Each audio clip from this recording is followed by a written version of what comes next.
being joined by Foreign Affairs Expert Robinder Sachdev on the broadcast. Mr. Sachdev, this big news setback for Bangladesh, the tall leader of Bangladesh, the former Prime Minister, two-time Prime Minister Khaleda Zia, has passed away. And this comes at a very crucial moment when there is already ongoing unrest and a crucial poll. The Bangladesh is just 2 months away from the important elections.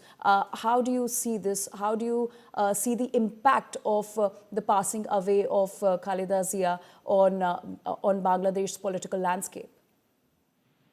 Thank you so much. Firstly, it's definitely a tragic news to hear.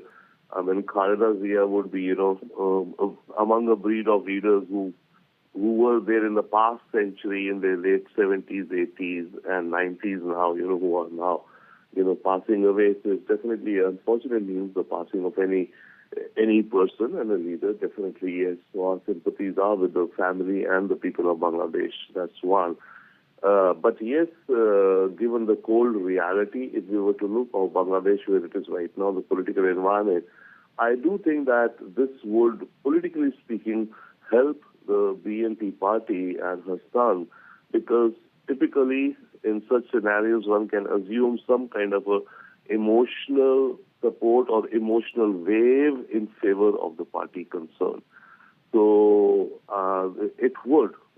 It's unfortunate to be making such an analysis right now, a very cold analysis, but it's a fact of life. So politically, I do think that it will help the BNP party and specifically, of course, the son, when he'll be campaigning, because there will be emotional support in favor of the party. Right. And Mr. Sachdev, how do you think her death is going to impact the ties with India? Is this a new dawn for Bangladesh's ties with India? Because we're seeing that BNP is being seen as the front runner in the upcoming elections. We saw the kind of support and the massive gathering on Tarique Rahman's return. And now with this news, do you think that this will consolidate sympathy, support for the party? And what does it mean for the ties with India? Well, thank you. It will definitely, to some extent, consolidate and boost support for the party. That's one. Now, what it means for India, we do not know. I think the jury is out right now. A couple of things are there. One, BNP or the party is definitely a very India party also. Okay, they are anti-India, but they're not as anti-India from what we know so far as the Jamaat and some of the student leaders who call for openly hurting India and severing our northeast, etc. But BNP is very much anti-India, one. Secondly, I think, as you said, I think it's a chance of a new dawn. It depends upon Tarique, the son. If he wants to, consolidate and it's a better future, I think, a peaceful and a future of coexistence and harmony with India, he could go down that path. Of course, it will still be anti-India, but a working relationship, decent, and having their own core interests, fine, you keep it, but don't hurt us. He could go down that path. Or he could go down the radical path. There's a Native American saying that there are two wolves inside us, a bad wolf and a good wolf. And there's a battle between those wolves. The wolf which wins is the wolf whom you feed.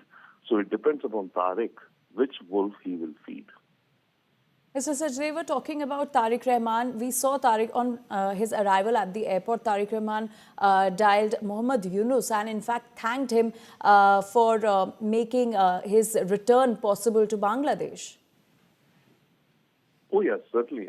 He thanked him, and also if you see that, I think one of the, other than the meeting which he had was a large gathering, I think one of the first things he did was to go down to the Mazar of the national poet of Bangladesh. I forget the name, but the second visit that he made was to the site where Hadi is buried. Okay, so we can understand that he will, and of course it seems the public opinion in Bangladesh is so much in favor of Hadi or what he stood for, that political leaders are compelled to go and pay homage to him.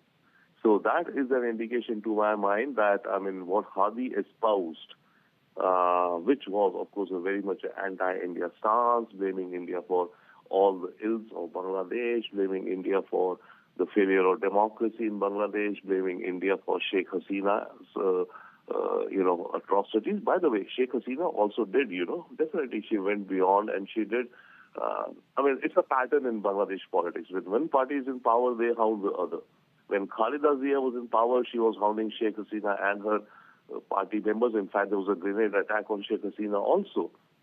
And reverse, when Sheikh Hasina came to power, she paid back in the same coin to the opposition BNP.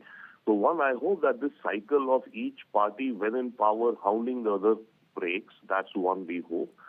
And secondly, that Tarique kind of looks at going down a path in case, and forget even if he wins the election, but right now during electioneering, it depends, in his electioneering, does he talk like common sense with maturity, or it becomes a competition between the BNP and the Jamaat and the student party to each outdo the other in terms of blaming India. So that's to be seen.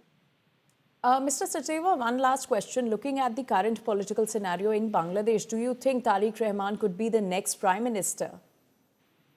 The chances do seem like that. The probability is high. It seems because, see, traditionally these were the only two parties, yes, the BNP, Awami League and BNP.